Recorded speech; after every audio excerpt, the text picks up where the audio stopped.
Boa tarde, pessoal. Meu nome é Rubens. Ah, já está pegando o microfone? Alô?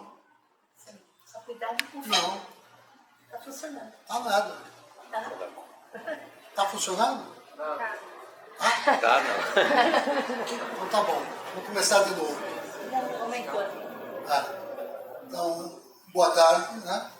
Meu nome é Rubens e hoje eu quero compartilhar com vocês um pouquinho sobre como é que surgiu essa disciplina, como ela foi desenvolvida, como ela passou aqui a ser oferecida no CCNE. Provavelmente vocês já ouviram falar sobre o que é meditação, muitos praticam. No passado não era bem assim. Foi uma coisa que foi aos poucos que ela foi chegando até nós, né? E hoje eu quero falar sobre 4 pontos principais que me orientaram para formar essa disciplina. Vou contar um pouquinho da história. Mas antes de contar um pouquinho, eu vou fazer uma coisa diferente hoje. Eu tenho 2 vídeos bem curtos. Um vídeo tem 3 minutos e meio e o outro vídeo tem 4 minutos. E eu quero utilizar esses 2 vídeos como gancho para discutir o que é meditação, embora nenhum dos 2 vídeos fale absolutamente nada sobre meditação. Mas esse link, essa relação, é o que eu quero estabelecer com vocês aqui hoje. Tá certo? Vocês têm paciência? Vou começar com 2 vídeos curtos, aí a gente volta para conversar um pouquinho, me apresento melhor, inclusive, porque ainda não me apresentei, você nem sabe por que eu estou aqui hoje. Mas a gente vai fazendo isso aos poucos, tá certo? Então eu vou colocar o primeiro vídeo, e logo eu coloco o segundo, e depois a gente conversa um pouco.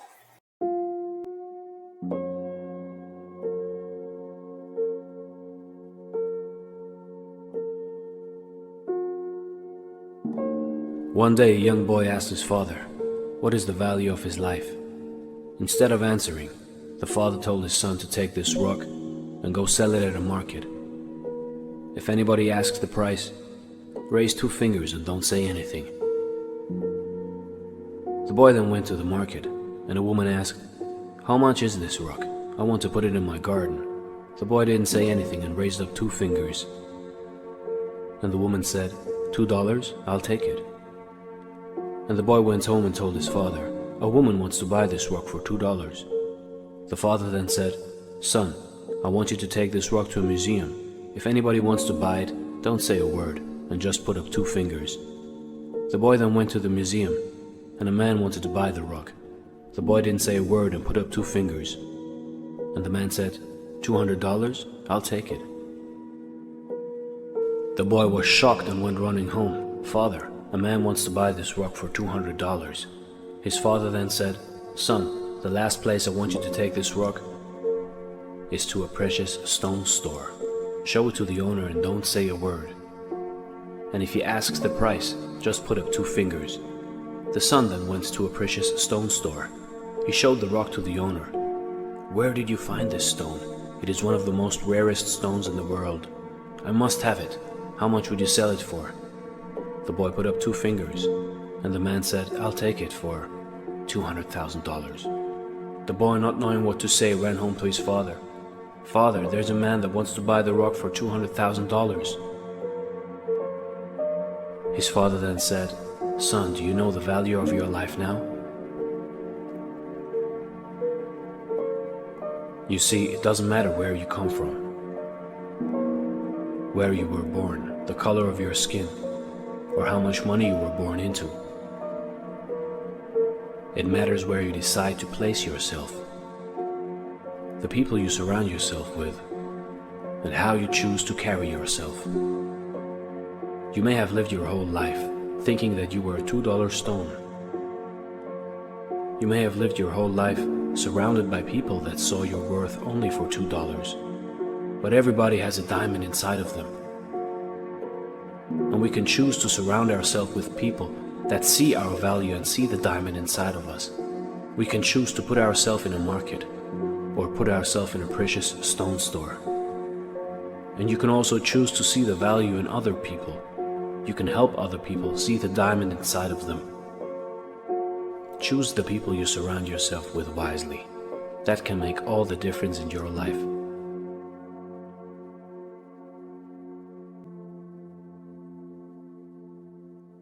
Esse primeiro vídeo, a razão de eu ter compartilhado é porque é exatamente isso que é a meditação para mim. Daqui a pouco a gente vai falar sobre isso um pouco mais, né? Ou seja, a meditação é aquilo que me ajuda a descobrir o valor que eu tenho e o valor que os meus colegas têm. É aquilo que me ajuda a entrar em contato comigo mesmo, ou seja, com esse diamante que todos nós somos. Quando cada um encontra o seu lugar, ele sabe que ele é um diamante. Então é isso que a meditação faz, porque cada um encontra o seu lugar e o seu espaço. Claro que a meditação não faz isso sozinha, né? Nem são todas as técnicas. Mas é isso que eu quero refletir, que a meditação, na verdade, a verdadeira meditação é isso que ela pretende. Daqui a pouco eu vou falar mais, mas antes eu ainda quero passar o segundo vídeo. E outra coisa mais importante que as pessoas não levam muito a sério é que a meditação é uma disciplina científica. E não é bem assim que ela é vista ainda. Então eu queria colocar um vídeo que agora fala um pouco sobre a relação da filosofia, da espiritualidade e da ciência. É um vídeo de 4 minutos. Aí depois a gente começa a conversar um pouquinho sobre o conteúdo dos 2 vídeos e como que eu fui formatando essa disciplina para introduzi-la aqui no CCMA. Tá bom? Então agora um vídeo de 4 minutos e a gente começa. And the abbot in Tibet was so very clear when he said this, the new abbot. And I asked him the question through the translator. I said, what is the force that holds the universe together? We had already had the conversation that there is something out there. So I was asking for specifics from his Buddhist, Tibetan Buddhist perspective. I said, what is it that holds the universe together? What connects everything in the universe? And he had a conversation with the translator, and then he answered me with one word. He said, compassion. And I said, well, wait a minute. I thought that compassion is a feeling, an experience that we have in our bodies, in our hearts. I'm asking you, what is the force that holds everything together? And he answered me again. He said, compassion. And I said, well, is it an experience or is it a force? And he said, yes, it is both.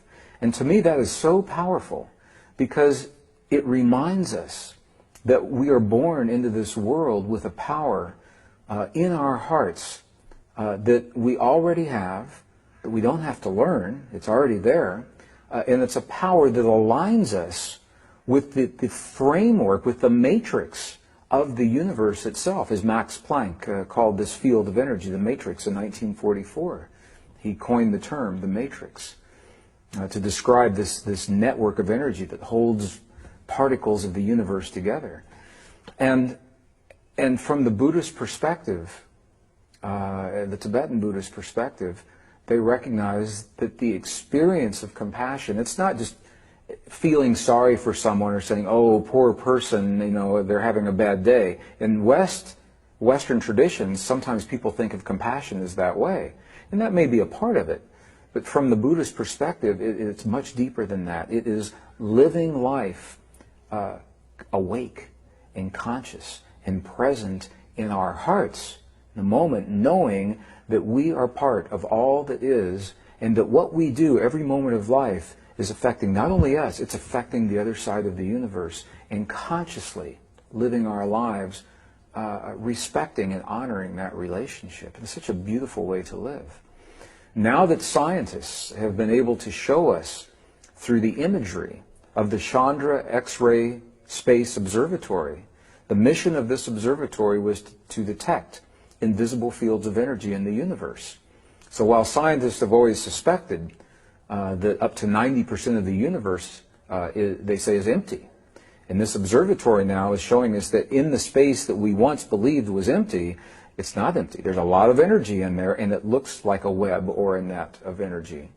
And it is the compassion in our hearts that creates the waves, the belief waves of electrical and magnetic energy that align us with this field. This is our technical, Western, male-dominated, schematically oriented, scientific way of describing, and it sounds very complex. The Buddhist monk, the abbot, he says compassion, and he says the same thing. And they have always known this. And this is where it's so fascinating to me, because science is a language. And it is only one language that describes our world and our relationship to the world. There are other languages. And science is a relatively new language. It's only about 400 years old. Other languages are 7,000 years old in the case of the Vedas. So science is good, however, it's incomplete. And we know that science does not have all of the complete answers. So when we go into the other traditions to see how they describe our relationship to the universe, in some ways they're much more complete.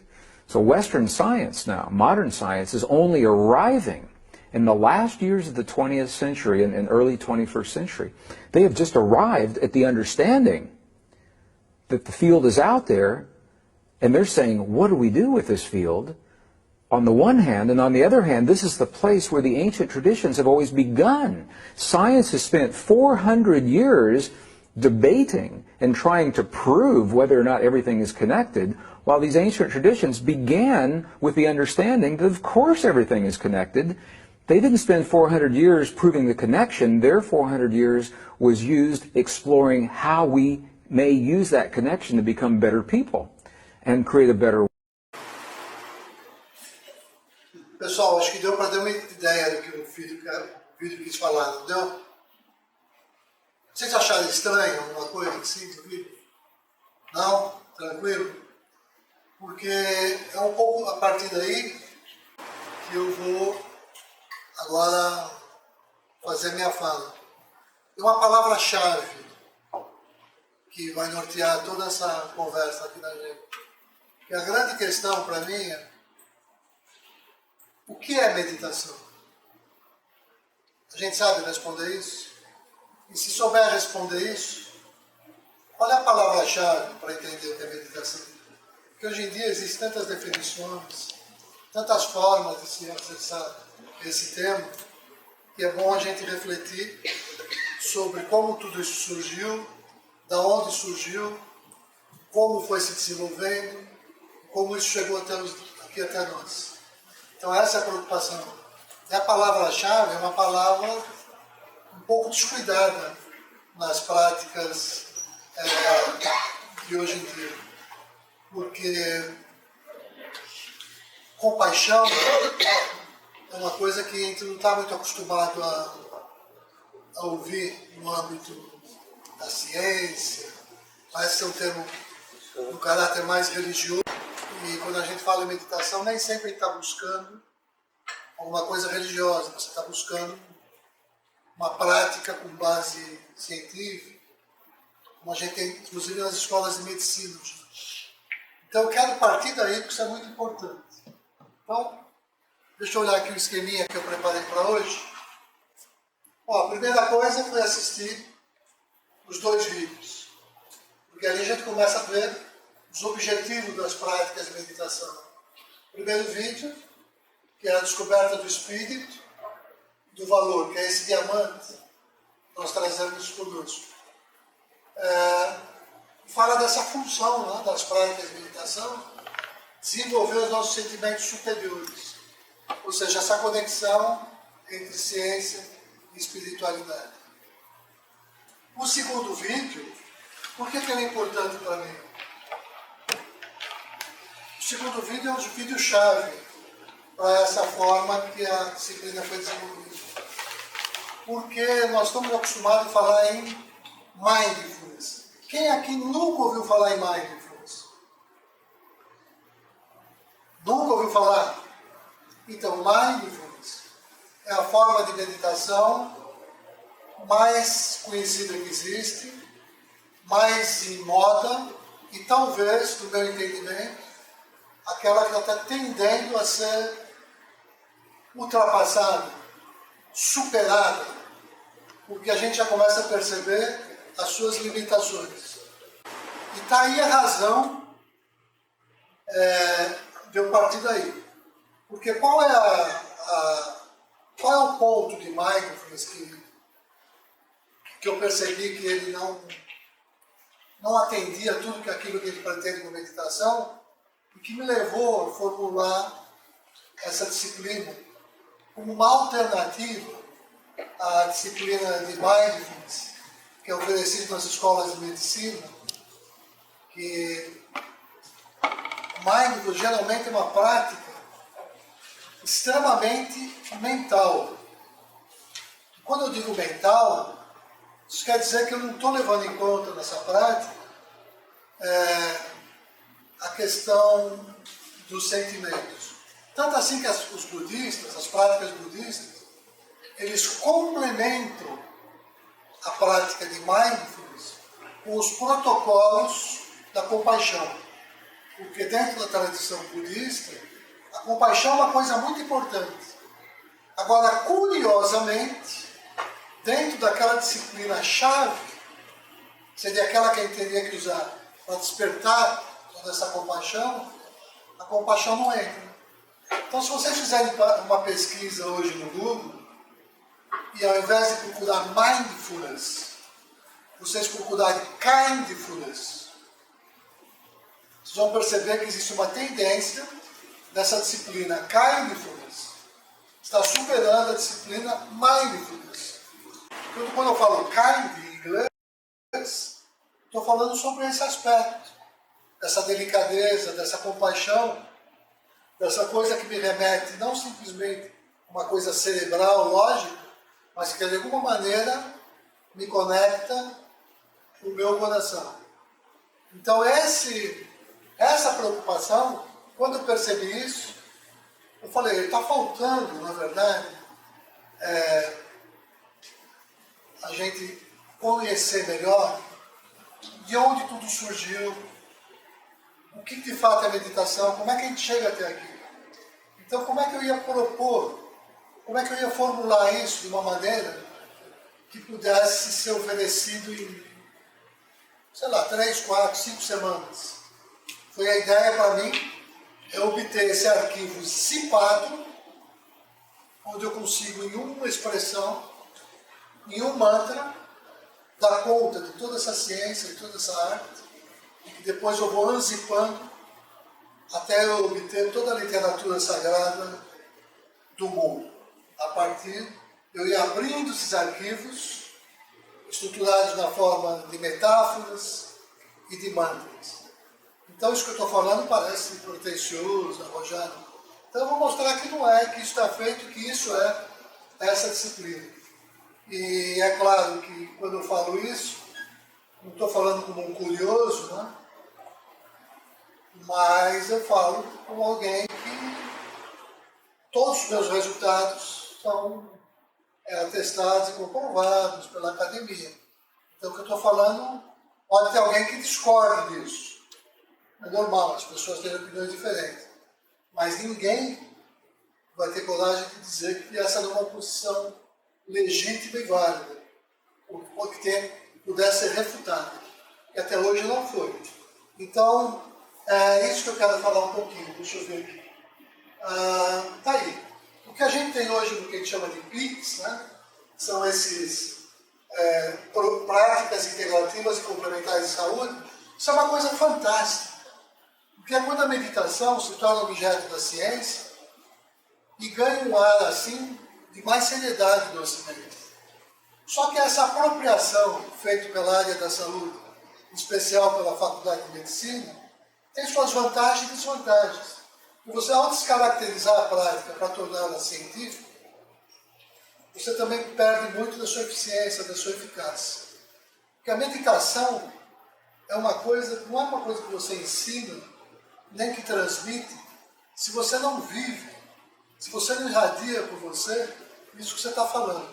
Então não é o caso de você ir no médico e ele te prescreveu uma prática, e você encontra alguém fazer essa prática.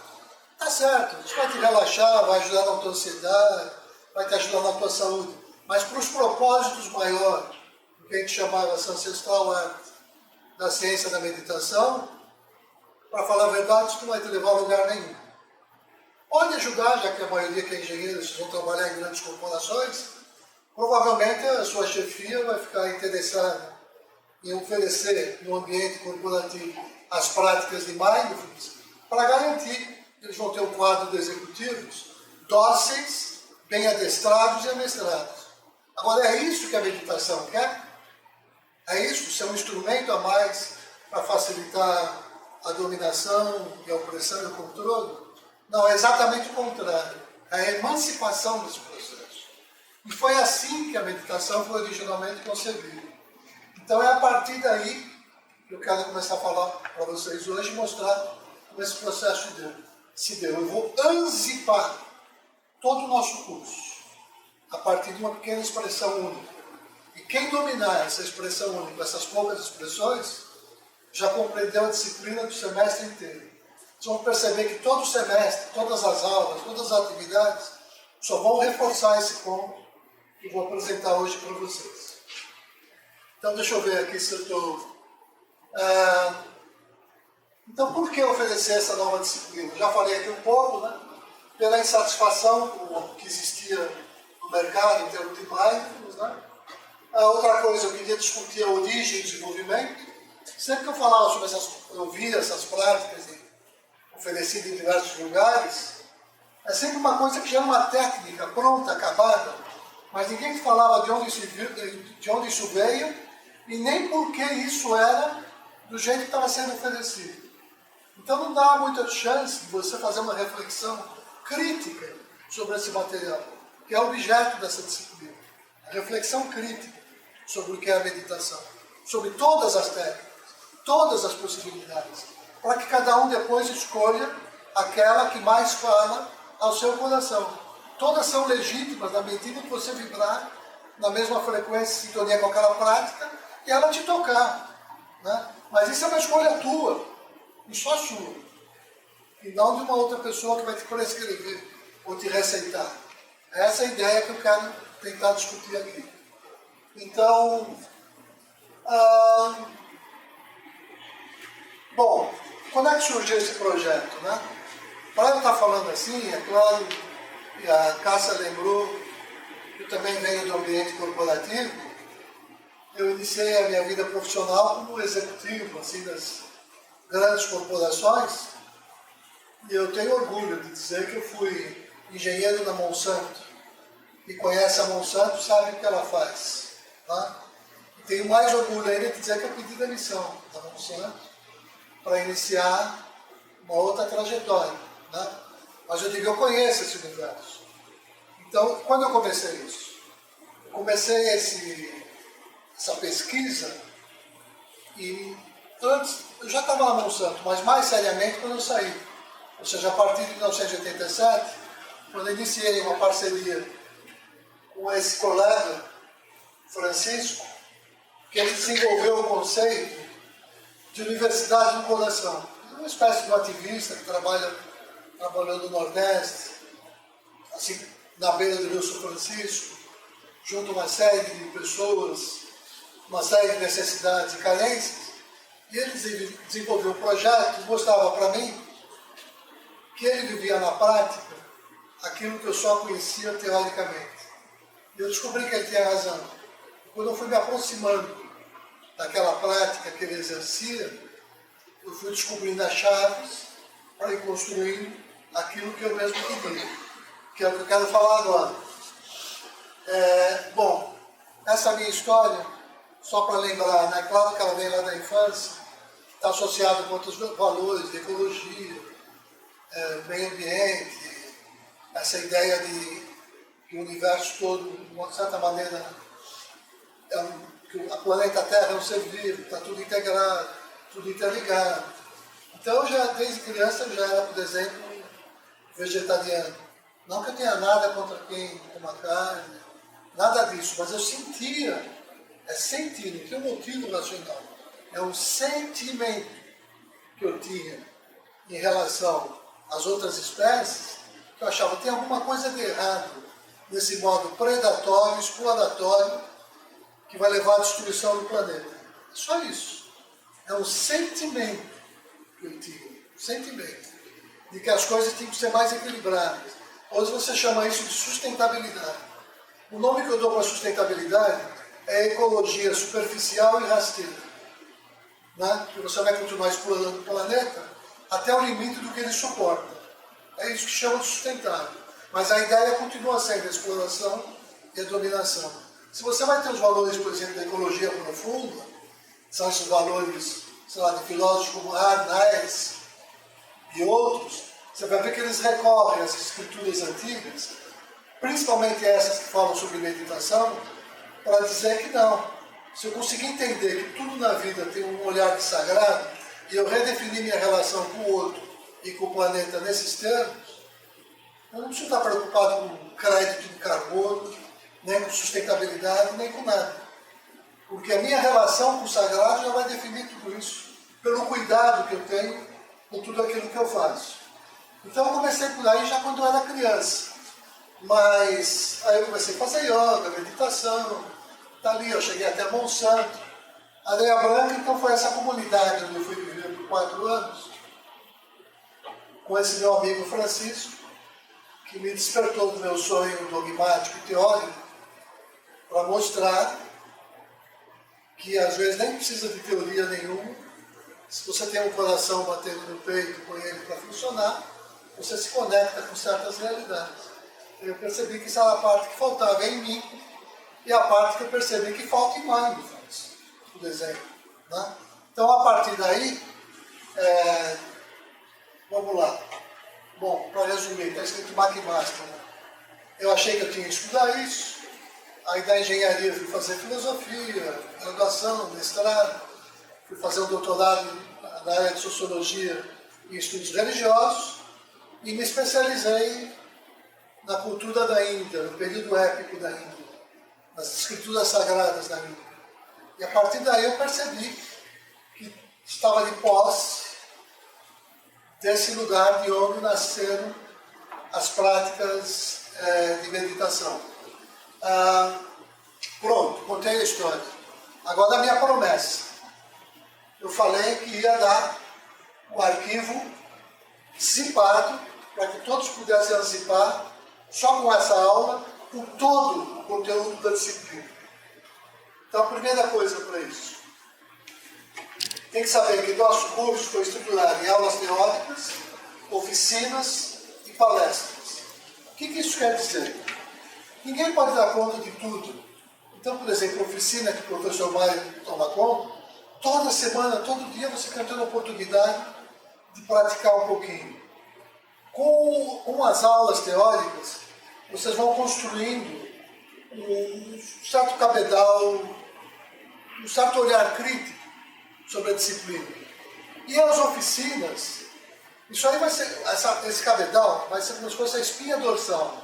E as oficinas são o recheio, a carne, que complementa o corpo. Então você pode trazer quem quiser, não precisa nem concordar, nem discordar. A pessoa que vier aqui vai ter voz para falar sobre o que é meditação para ela, segundo a cultura dela, segundo o valor dela.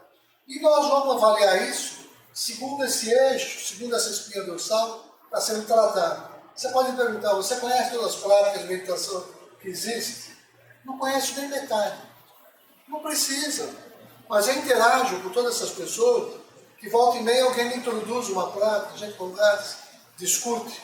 Agora, embora eu não conheça a prática, basta ele mencionar uma ou duas palavras, a primeira coisa que eu falar, já sei de onde ele vem.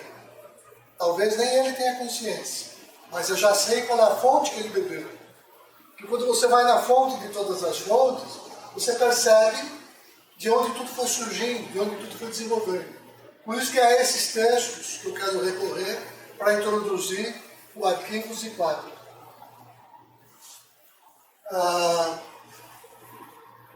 Então tá aí. O que são arquivos zipados? O mantra para mim é um arquivo zipado. Uma ideia de mantra, é um mantra. Parece que não é nada. Quem aqui nunca ouviu falar o que é um mantra? Nunca. Mantra é uma coisa assim que é meio que tem vários significados. Eu vou falar o mais popular, para a gente está entendendo hoje em dia. O mantra da ciência econômica. O mantra, ou seja, aquela chave, aquela palavra-chave, quando você ouve, você já entende tudo sobre aquele olhar. O mantra do neoliberalismo do, sei lá, Paulo Guedes. O mantra não sei de onde. Isso é como o mantra foi se popularizando essa palavra, mas ela, claro que não é isso. Uma outra oportunidade, quem sabe a gente pode falar sobre isso. Sobre essa raiz, que quer dizer o verbo man, que gera a palavra mantra. Tra quer dizer uma espécie de dispositivo, de ferramenta sobre esse processo de man. Vamos deixar isso para outra hora. Mas não importa, o importante é quer dizer que esse mantra funciona como arquivo zipado. A gente vai trabalhar isso.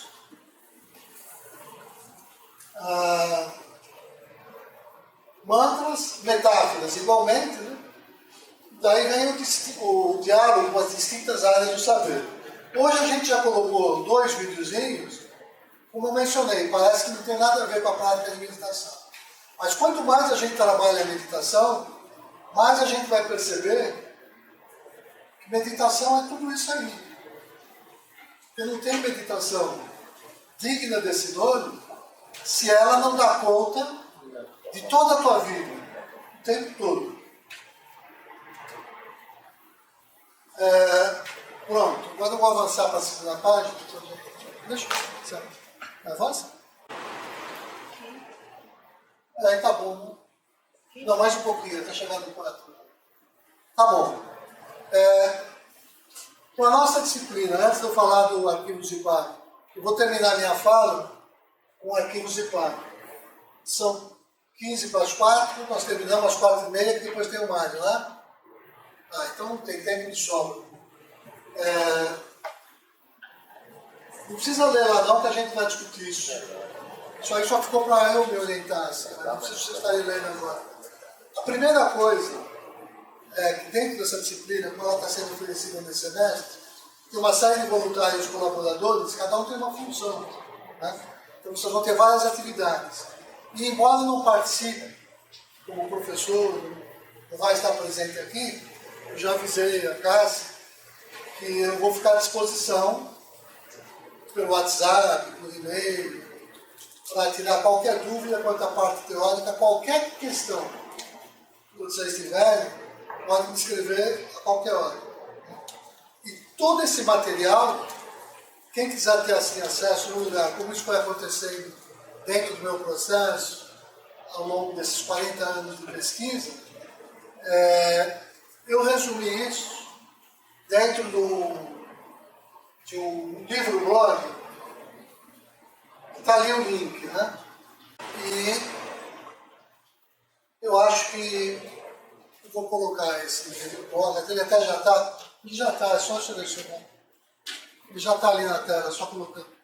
Porque o que é o livro-blog? Deixa eu explicar isso. Por que eu chamei de livro-blog?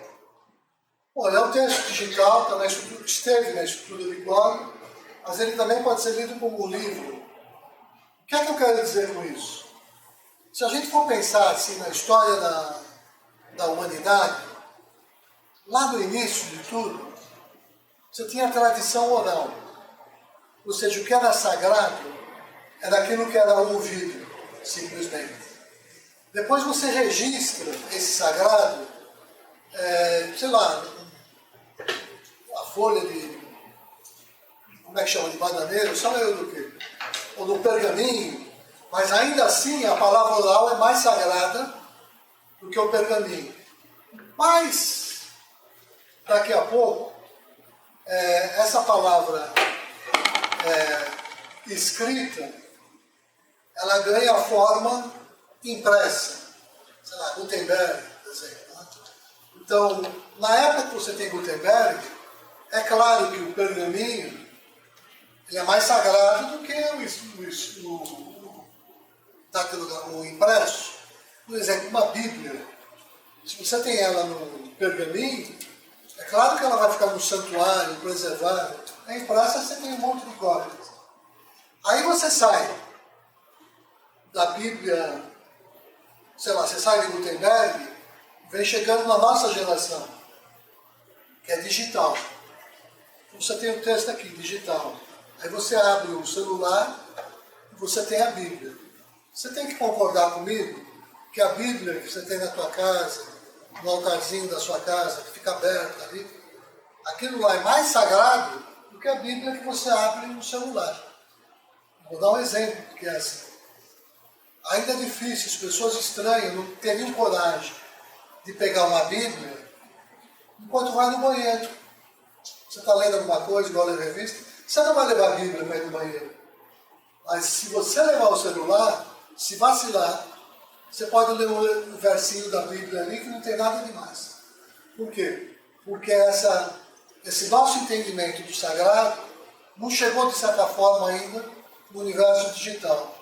Então, essa minha brincadeira com o livro blog é porque eu estou dizendo, o digital é tão sagrado ou mais que as outras expressões, que é até mais avançado. Então, eu estou produzindo um texto digital e chamando de blog, porque ele tem duas estruturas. Ele é um work in process. Ele vai se atualizando dia a dia, tomando cada vez mais a forma do livro. Mas não vai acabar nunca, porque ele é um blog. Então, se você ler como postagens, e eu sei que hoje em dia ninguém lê mais blog, também sei disso. A resultado já está em outro. Mas não importa. Para você documentar alguma coisa, você ainda precisa de uma forma de livro. Eu escolhi essa, um livro blog. Então eu tenho ali todo o material, como ele foi se dando no tempo e como ele vai sendo editado. E aí você tem duas formatações. Então, aqui, se você clicar e voltar ao topo mais recente, né, é claro que aí vai aparecer o formato de blog, as últimas postagens. Mas se eu seguir aqui pelo sumário geral, que eu fui construir, bom, está aqui, ó, o livro blog com todos os capítulos, aqui ele dá no formato de livro. Aí vamos dizer, se você quiser, pô, cheguei hoje, o que está rolando na disciplina? Você pode clicar para mim, se você conseguir, ali depois do prefácio, referências para estudo e pesquisa, meditação e espiritualidade.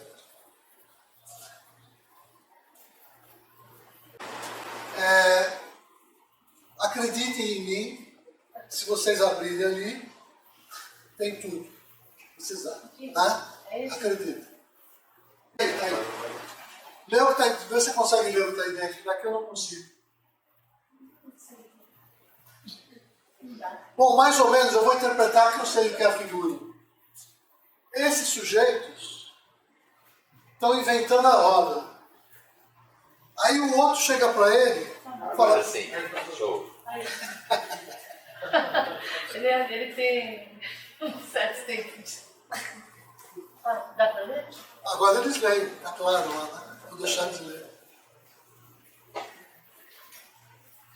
Isso é bom para quem faz pesquisa básica. Não, e é bom hoje em dia, está mudando, mas para quem faz meditação. Porque meditação pode ser um pouco isso. Você está perdendo tempo com isso, a gente trabalhando, dando tudo, né?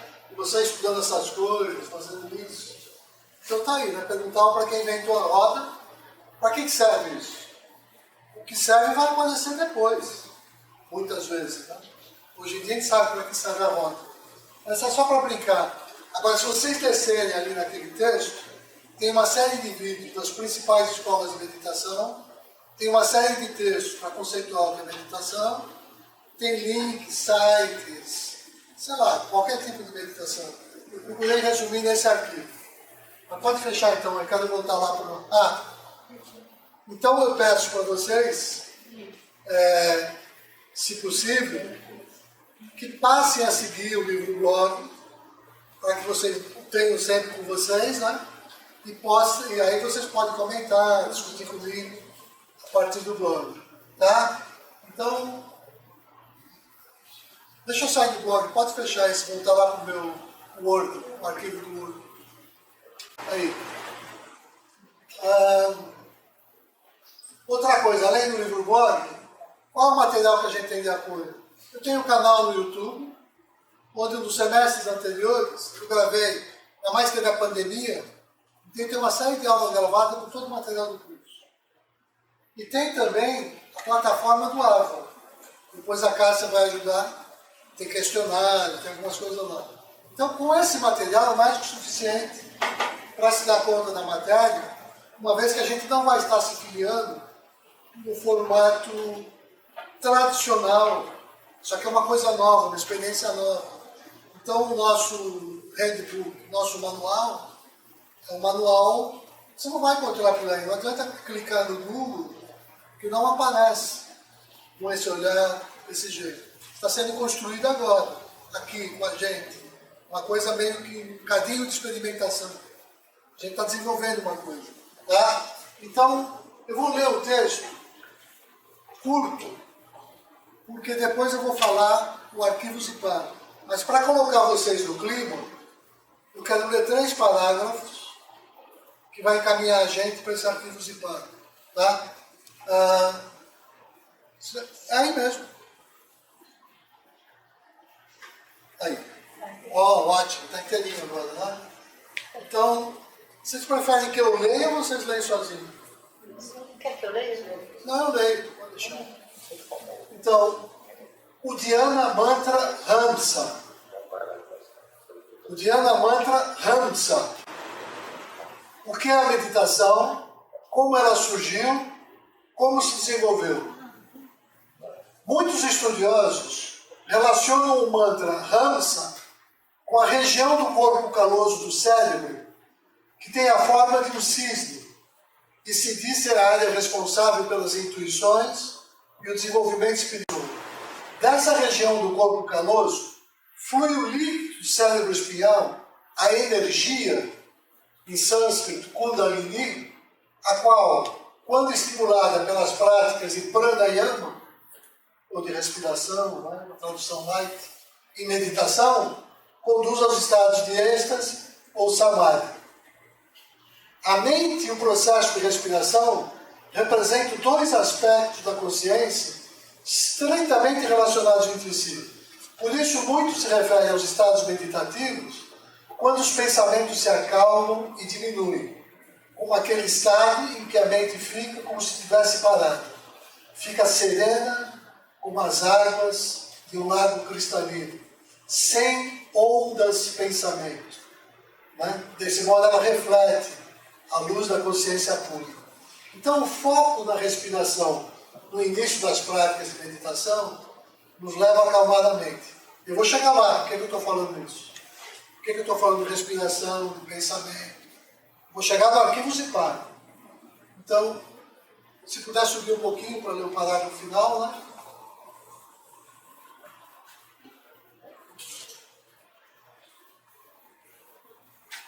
Tá bom.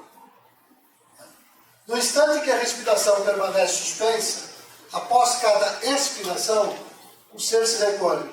Daí que a vida se manifesta no corpo com a primeira inspiração e o abandono com a última expiração. Quando eu nasço, quando eu morro, obviamente. Por isso, muitos yogis costumam estender o período de retenção da respiração após a inspiração e jamais após a exalação. Vê que às vezes você está muito afobado assim, respira fundo. Quer dizer, você inspira, dá aquela segurada, solta, que ele vai estar acalmando. Então, o tempo entre a inspiração e a expiração, você tem esse lugarzinho aqui, onde muita coisa acontece. O professor Mário vai ter oportunidade de falar para vocês sobre isso, de acordo com a escola do Yoga Integral de Sri Aurobindo, que ele é o representante oficial do Brasil, dessa escola.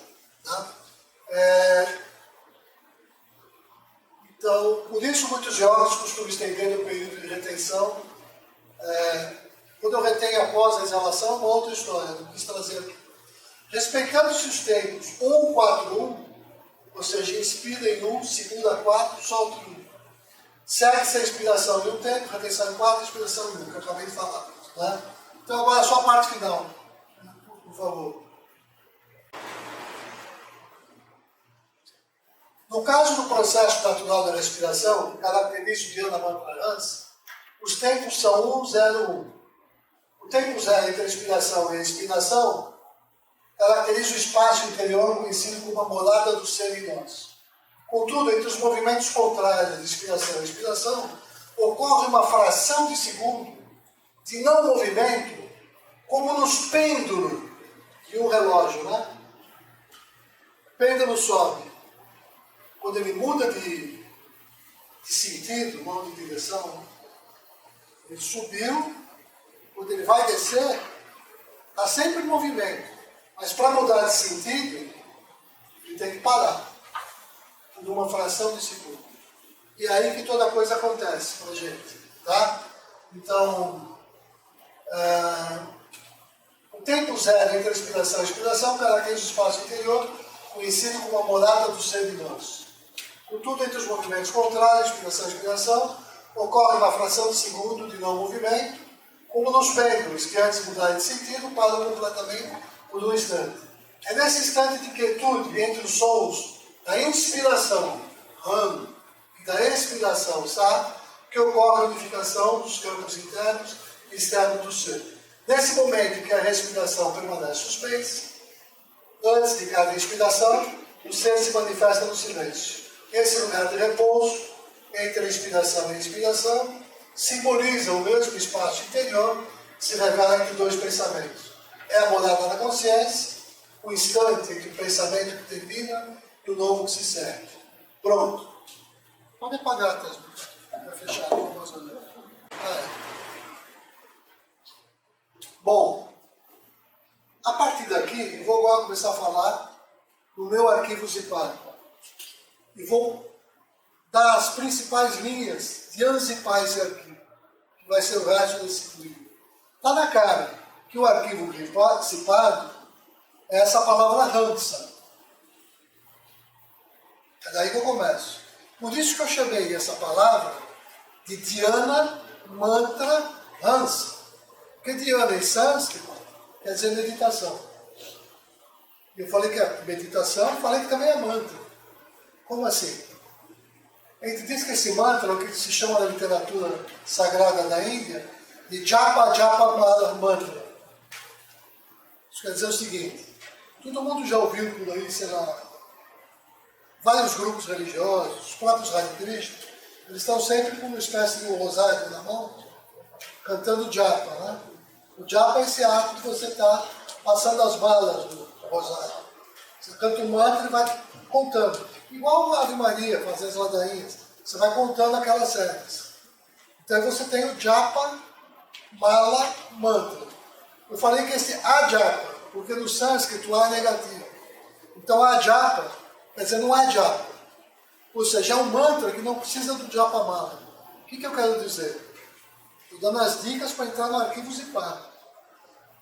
Mas agora eu vou fazer um breve intervalo, vou mudar de assunto, para chegar lá de novo. Igual aquele programinha que cria suspense, muda de assunto, vai para a propaganda e volta, né? Mas eu não vou fazer isso aqui, esse assunto que eu preciso introduzir é igualmente importante. Vou chegar nesse mantra Ramsa. Tudo começa assim. Qualquer prática de meditação que vocês fizeram, qualquer uma, de qualquer escola, de qualquer lugar, pelo menos das mais sérias, que não é dança, de transe, se é prática de meditação, eles vão falar duas coisas. Só essas duas coisas, sempre. Com variações sobre o mesmo tema. Infinitas canções, variações sobre o mesmo tema. O tema é sempre esse. Respiração e pensamento. Só. Não tem mais nada. Qualquer prática que você vai, eles vão falar. Nem sempre os instrutores vão saber explicar por quê. Mas eles vão dizer assim, vamos começar a prestar atenção na tua... Nós vamos meditar, senta aí, relaxa, não sei o que lá. Agora, presta atenção na tua respiração. Todos eles começam por aí. Ou se não é assim, presta atenção nos teus pensamentos. Percebe aí que você quer ficar com a mente parada e tua mente não para de pensar e você fica observando um monte de pensamento. É sempre assim que começa. Qualquer prática, qualquer meditação, qualquer escola. Por quê que é assim? Nem sempre eles sabem explicar por que eles partem daí.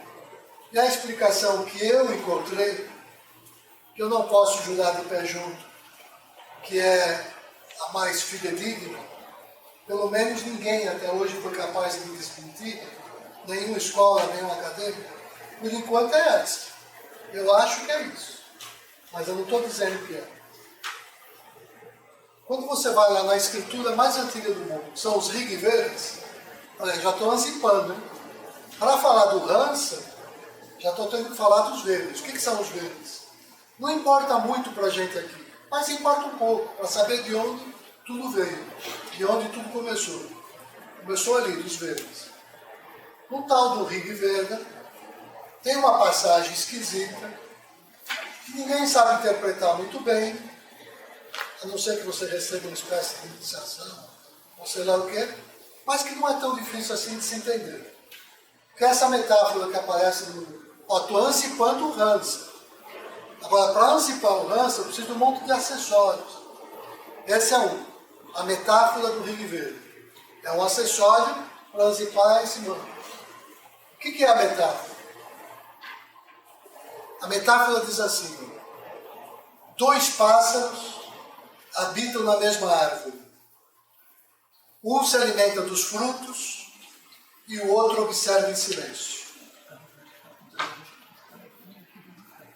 Isso quer dizer alguma coisa para vocês? Está muito esquisito isso? Ele ali acho que está até com dor de cabeça, está com a mão aqui assim, quase se escondendo. Está muito estranho. Tá? Fala, pode falar. Tá, né? Tá muito estranho, né, meu? Pode perguntar aí, como é que eu te ajudo? Eu volto para o assunto em 5 minutos. O que mais está te preocupando, assim? O que eu estou fazendo aqui? É quase isso. Isso passa, te garanto que passa, porque esse primeiro impacto é assim mesmo, sabe? Mas fica tranquilo que você vai perceber daqui a pouco a aula do mais, mais próximo. É que eu estou falando tudo de uma vez, logo na primeira. Mas fica tranquilo, tá? Então, olha só, essa metáfora maluca, que aparece no livro mais antigo da história da humanidade, que fala dos dois pássaros, os dois pássaros são essas duas vozes que o teu professor de meditação fala para você ficar prestando atenção. A árvore é o corpo humano. O pássaro que se alimenta dos frutos é você mesmo, a tua personalidade. E o outro é aquilo que a gente chama, aquele diamante que a gente quer encontrar no vídeo que eu passei. É o espírito puro. Você quer estabelecer a unificação, processo de individuação, que o Jung ia chamar processo de individuação. E você juntar essas duas esferas de você mesmo. É o teu processo de unificação com você mesmo. Quando é que você descobre isso? Ah, vou meditar, fecho os olhos. Ah, não sou bom para meditar não consigo pensar. Um monte de pensamento vem na minha cabeça. Já começou a perceber isso. Que tem duas vozes dentro de você, tem duas coisas dentro de você. Um que fala e o outro que está observando você falar. São dois. São dois pássaros. Então, essa é a metáfora dos Vedas. Comecei a antecipar. Aí agora o que eu preciso fazer é unificar esses dois pássaros, né? Então nós vamos agora para uma metáfora das Upanishads. O que são Upanishads? Bom, Upanishad é uma parte muito especial dos Vedas, onde você trata das questões de especulação filosófica, questões metafísicas mais profundas, que não tem assim um contexto mais ritualístico e religioso como é a parte inicial dos Vedas. Então ali aparece uma outra metáfora, que é assim um cisne nadando nas águas tranquilas de um lago. Essa que é a metáfora. Né? Agora isso, olha que é interessante. Cisne, em sânscrito, quer dizer Ramsa. Estou chegando lá no arquivo. Ramsa quer dizer cisne, que eu brinquei com o corpo caloso. Que eu quis dizer que o corpo caloso lembra a figura de um cisne. Claro que isso é uma forçação de barra, mas tudo bem. Muita gente diz que lembra. Mas o importante aqui é que essa metáfora agora, o cisne, eles dizem lá, quando você descreve esse cisne, ele é a fusão daqueles dois pássaros. Ou seja, ele representa aquilo que eu alcanço em meditação. É assim que está definido, né? O cisne é a fusão dos dois pássaros, na metáfora do Rigveda. E a palavra é Hamsa, que é o que chama cisne. Agora, mais interessante ainda, agora vamos para o sânscrito mesmo, né? Tem dois níveis que eu vou falar. O significado da palavra Hamsa e o som onomatopeico. Para a gente ir fechando o arquivo citado. Depois eu abrir para o resto. Né? Então, Hamsa. Em sânscrito, quando eu digo isso, é como se eu estivesse dizendo assim, ó, eu sou isto. Hamsa. Eu sou isto. Só que esse eu sou isto é o nome de uma grande expressão, eles falam Mahavakya no sânscrito, são as grandes expressões que definem toda a cultura, religiosidade na Índia, Então, eu sou isto, é como se quisesse dizer assim, é uma forçação, né? Mas aí é tudo isso. Somos filhos de Deus, na nossa tradição ocidental. Eu sou filho de Deus, eu sou filho de Deus. Um quer ser salvo, outro não vai ser salvo. Mas quando eu digo eu sou isto, eu quis dizer, eu sou esse alento vital que me conecta com o sagrado. Eu sou a expressão do sagrado. Eu e o sagrado, eu e o alento vital, somos um. Hamsa, eu digo esse processo de unificação, que é aquilo quando eu estou com os olhos fechados, eu busco, que é o estado de meditação. Bom, falei mais uma parte. Agora vem a mais estranha, para falar do arquivo zipado. Agora tem que juntar tudo isso com respiração, com tudo que eu falei. Ou seja, o som onomatopeico. É claro que a gente tem que ter um pouco de imaginação para ajudar. Mas eles veem assim, a nossa respiração, ela tem um som que ela produz. E se eu prestar bem atenção,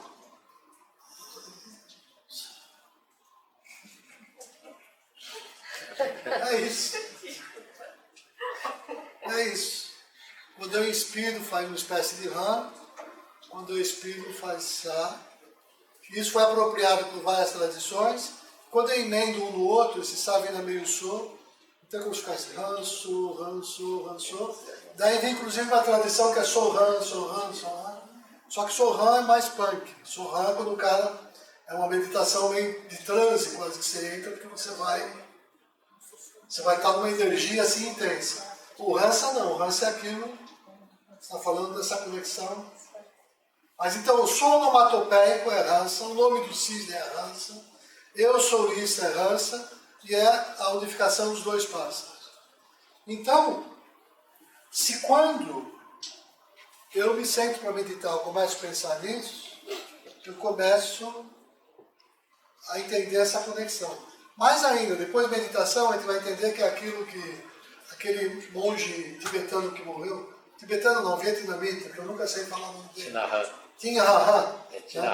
Tinahan. Então esse cara que é fantástico, né? Ele fazia o que a gente chama de meditação andando. O que eu gosto de chamar também de meditação na ação. Ou seja, essa meditação com consciência da respiração. Isso quer dizer o quê? Quando eu percebo que nessa matrix que a gente vive, né? O alento vital que está em você, que está em mim, é uma coisa só, o alento vital. Não sei de onde veio. Mas ele entra em nós igual a eletricidade. Você conectou na tomada, o alento vital te dá vida, quer dizer. Então nós somos esse alento vital que nos conecta com o todo. E quando eu começo a interagir com a natureza e andar com essa consciência, tudo à minha frente se redefine. Eu não olho para uma árvore do mesmo jeito. Eu não olho para nada do mesmo jeito. E aí o mundo vai se modificando. Os artistas têm essa capacidade. Quando eles entram naquelas epifanias estéticas, né? você começa a ter aquelas... O próprio Caetano Veloso, quando ele dizia, tudo é divino e maravilhoso. Como é que a gente pode falar que um mundo miserável, de tanta dor e sofrimento como esse mundo que a gente vive, como é que ele pode ser divino e maravilhoso?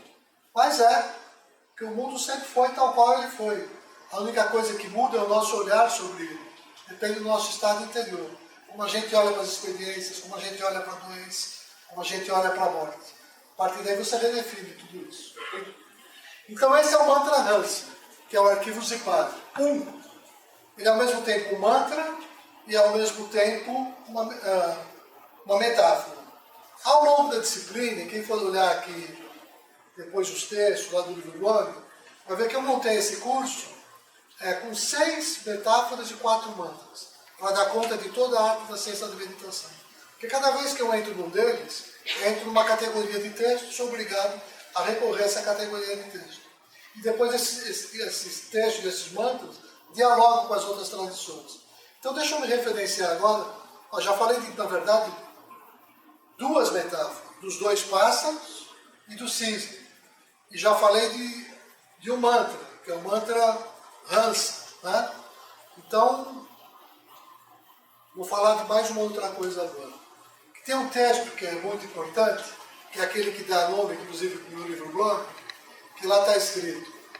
E aqui vem a razão, porque foi onde eu fiz minha tese de doutorado e tudo mais. Que é um texto estranho, muito apropriado por diferentes culturas, das mais distintas formas e maneiras. Então, algumas legítimas, outras nem tanto, se chama Bhagavad Gita. Né? Esse texto, tanto é um texto sagrado, como também foi um texto de inspiração nazista, para fazer apologia da guerra no início do século passado. Tomar muito cuidado com o modo como a gente olha uma escritura sagrada. A mesma coisa acontece com a Bíblia, né, que foi a causa de todas as cruzadas da Idade Média. Por exemplo, todas as guerras santas foram traçadas em torno de disputas sobre o entendimento do sagrado na Bíblia. Esse texto, do Bhagavad Gita, não é diferente.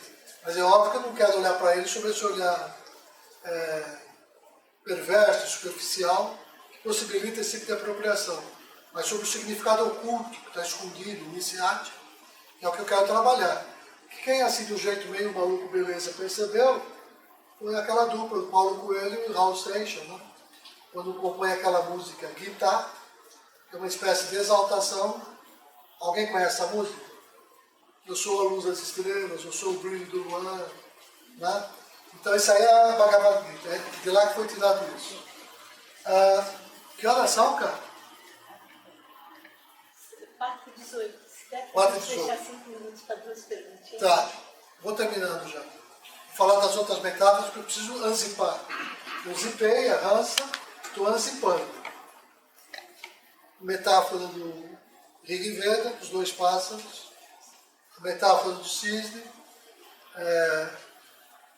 Agora vem uma outra coisa importante, é Bhagavad Gita. Esse é um texto, quem quiser saber sobre isso, olha no meu blog. Pode pôr no Google, pesquisar, ler à vontade. Depois esquece tudo aquilo para olhar o contexto quem trabalha aqui. Lá vai olhar de um jeito legal, interessante, mas eu não subscrevo tudo que está lá, ainda mais para formatar a disciplina dessa forma. Né? Mas então aqui é o seguinte, o que é a Bhagavad Gita? Em poucas palavras eu vou falar, depois vocês vão olhar com mais calma. É um diálogo entre 2 personagens, um que representa o ser humano, o outro que está representando um ser divino, que se passa dentro de uma quadriga de guerra, uma charrete, sei lá o quê, no campo de batalha. Não está dentro de um templo religioso, está no campo de batalha. O lugar da coisa mais radical, mais profana possível, e ali se dá um diálogo sagrado, em nome do Bhagavad Gita. Mas olha o que eu estou dizendo. 2 pessoas conversando dentro de uma quadrilha, sobre uma série de temas estranhos, antes de começar uma batalha. 2 pessoas numa quadrilha.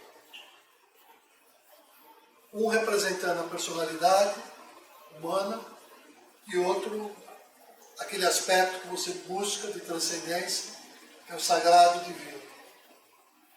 Ou seja, os dois pássaros. A Bhagavad Gita é outra representação da metáfora dos dois pássaros, ou seja, outra representação do Dhyana Mantra Hamsa. Eu sou isto. É como se o humano na quadriga dissesse para o divino na quadriga: eu e você somos um. Nós estamos unificados. Por quê? Porque a quadriga é o corpo humano. Então, quando eu unifico essas duas formas em mim, a mesma coisa aconteceu. Pronto, falei de mais uma metáfora. Então, já falei de 3 metáforas. 2 pássaros, cisne e a quadriga.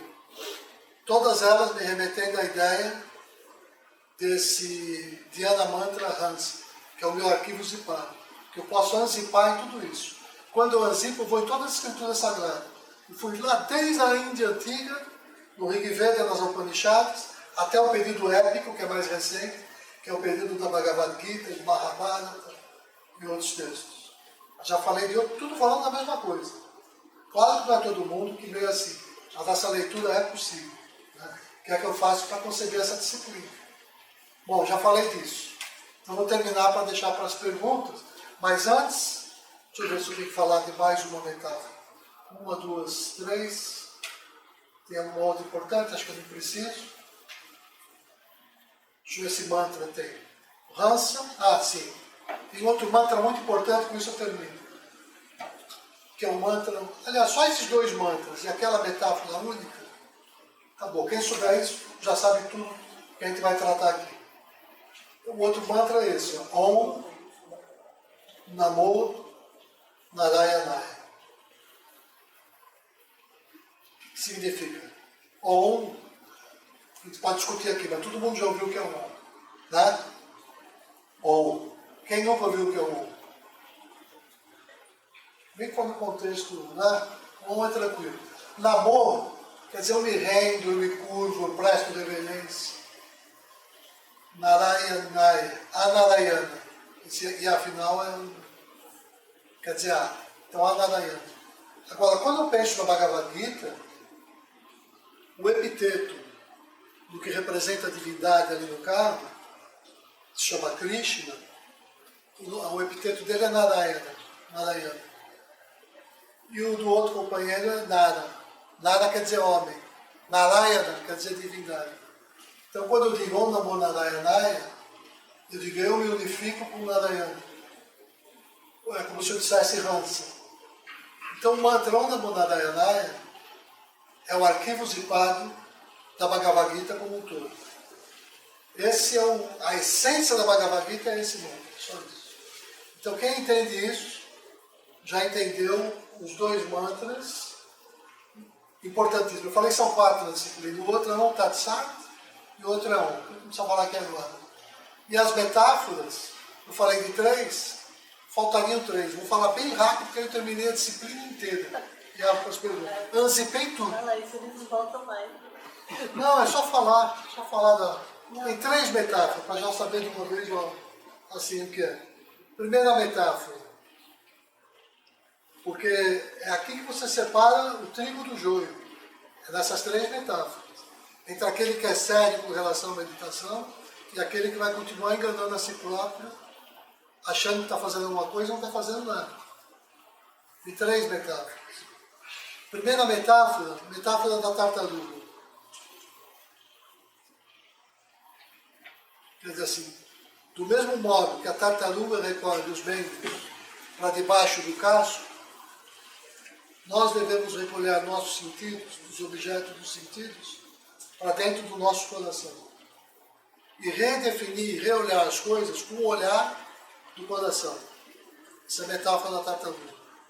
Ou seja, quando eu olho as coisas na superfície, vou dar um exemplo. Você saiu daqui nervoso, tomou uma fechada e brigou no trânsito, deu um soco nele porque você estava nervoso. O teu sentido estava ali, captado por aquele ser que está querendo. Agora, o olhar do coração. Esse cara teve um dia difícil, eu tive um dia difícil, tudo isso tem uma explicação. Vamos rir, não aconteceu nada. É um outro jeito de olhar para a mesma experiência. Bom, essa é a tartaruga. As outras 2. A metáfora, essa aqui é que engana todo mundo. Todos os bichos grilos.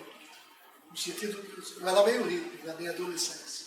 Mas tem um tipo de hippie que não era compromissado com a causa maior, da ecologia e tudo mais. Não só, não sabia nem o que estavam fazendo. Né? E é esse que eu vou falar agora. Na Bhagavad Gita, capítulo 2, o 269, né? O 67, agora não lembro. Diz assim, a gente não pode ficar como um barco ao sabor dos ventos. Soprou para cá, o barco é jogado para cá. Soprou para lá, ele é jogado para lá. Sem leme. Porque o leme tem que ser a tua vontade, a tua determinação, teu espírito. Então o leme tem que ser contra a corrente, a favor da corrente, a favor do vento ou contra o vento, é para ali que eu vou e eu vou. Isso aí é uma coisa. Agora aquele que está sempre... O Zeca Pagodinho está certo, vida leva eu, deixa a vida me levar. O Amir Klink está certo, seguiu as ondas do mar, mas é consciência. O Amir Klink só chega no destino dele porque ele estudou o mar e escolheu as correntes que podiam levá-lo onde ele queria. Ele não se deixou levar onde o mar jogou ele. Ele escolheu onde ele queria chegar. Então o 269 lembra a gente disso. Quem acha que é a vida que te define vai estar escravizado na vida enquanto não se libertar desse olhar. Segundo esse olhar da meditação, da Bhagavad Gita. E o outro, esse é mais importante. Metade da turma aqui acha que o que eu falei está certo, metade está errado. E está tudo certo, porque é isso que diz essa metáfora. Aquilo que é dia para o sábio que vê, é noite para a pessoa que não é sábia, para o tolo, para o ignorante que não vê. E vice-versa. Ou seja, a realidade que o sábio está acordado, a outra pessoa não enxerga, está dormindo. E igualmente, o sábio está dormindo para aquele mundo que espanta, que aterroriza as outras pessoas. Então é normal, ele tem que ser educado, aos poucos se revelar. Avancei no tempo? Não, 4h27. Falei? Então avancei, né? Não, tá bom. Vou deixar 2 perguntas? Se alguém quiser fazer alguma pergunta, quer?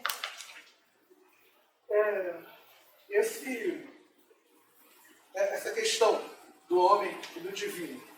Esse divino, ele seria individual de cada um, certo? Ou seria, ele tem uma ideia de algo que é igual em todo mundo. Por que eu faço essa pergunta? Porque, dependendo da forma que a pessoa se aproxima para juntar essa personalidade com esse divino, a crença da pessoa mudaria como é esse divino. Maravilhosa pergunta. Maravilhosa pergunta.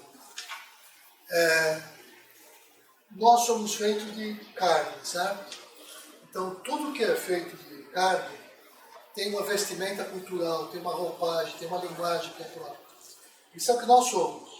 Agora, a nossa essência mais pura, que é o espírito, ali não tem carne, não tem sexo, não tem gênero, não tem ideologia, não tem nada. Ali estão os universais. Agora, para você acessar isso, você não vai acessar isso de uma vez, você se aproxima disso, por diferentes olhares, de acordo com a tua cultura, de acordo com o contexto e a época onde você vive. Você não pode fazer milagre e além disso. Então você tem toda a razão. Tudo esse olhar sempre vai ser parcial e limitado. Por quê? Porque nós somos isso. Nós somos... É como se a gente fosse um abajur sujo, que a luz não passa 100%. Na medida em que o negócio do abajur é mais transparente, está mais limpo, você passa uma porcentagem maior da luz, da verdade. Mas isso não quer dizer que você vai passar 100%. Então você tem toda a razão. Os santos e santas de todas as culturas estão cheios de falhas e de erros. Porque eles são ainda expressão dessa compreensão, que não é a compreensão do espírito puro. É a compreensão do espírito subsumida num corpo, dentro de um certo país, de uma certa cultura, de uma certa família, uma certa língua, uma certa educação. Tem um monte de coisa que formata. E a gente não se liberta de tudo isso. É só o que é livre de tudo isso. A nossa tradição se pode chamar de espírito santo, espírito puro. Nós não somos isso. A gente tende para isso, caminha.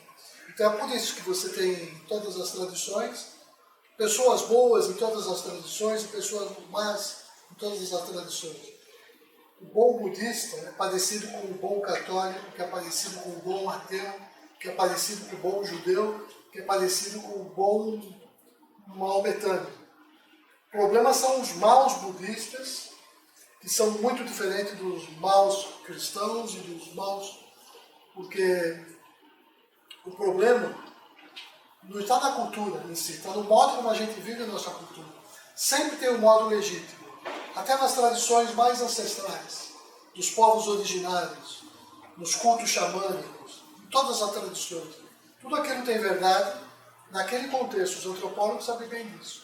Faz sentido para eles ali, não faria para nós a nossa realidade. Então a tua pergunta é pertinente e eu jamais teria essa pretensão de universalidade. Não sou um relativista, mas eu compreendo o que o Gandhi diz, quando ele escreve a autobiografia dele. Meus experimentos com a verdade. Por quê? Ele diz isso. Porque ele acredita na verdade absoluta, mas ele não é arrogante e presunçoso ao ponto de dizer que ele tem essa verdade, que os outros não têm e que ele está certo. Ele fala, meus experimentos com a verdade. Mas eu sempre fico aqui, ó. Eu sei que eu posso não ter compreendido tudo ainda e dou ao outro o direito dele ser como ele é. Está respondido? Você havia falado que meditação, né, para o lado mais oriental, é a não identificação, pelo menos o que eu entendi, a não identificação com os próprios pensamentos, né, digamos assim, um olhar distante. Já na visão ocidental, você vê muito a palavra meditação ser relacionada ao pensamento em si, né, os filósofos gregos e tal. Tem uma relação entre as duas coisas? Elas são opostas? Elas são... Qual a sua visão sobre isso? Então, eu acho a tua pergunta, de novo, desafiadora e muito importante, né? Porque por falta de uma melhor palavra para traduzir o que é dhyana, que é o termo para meditação em sânscrito, a gente usou esse termo, meditação, que é muito mais próprio do Ocidente, né? Você não precisa nem dos gregos, você vai em Descartes, você tem as meditações metafísicas de Descartes, né? Então, todos aqueles processos que te levam a essa reflexão profunda e a esses estados de contemplação, é claro que te aproximam disso. Tem um olhar, sim, de semelhança. Agora, existem diferenças, dependendo das escolas e dos momentos? Também existe. Porque todas essas meditações, em parte, do Ocidente, elas são processos e expressões da nossa racionalidade. A gente quer ter uma aposta 100% na racionalidade. Enquanto que o Oriente aposta na intuição, desconfia, em parte, dessa racionalidade e espera que o sentimento do coração ilumine essa racionalidade. Para dar um exemplo da diferença, vou te dar um exemplo bem da tradição cristã, que é Pôncio Pilatos lavando as mãos. Não tem um ato mais racional do que esse, de lavar as mãos.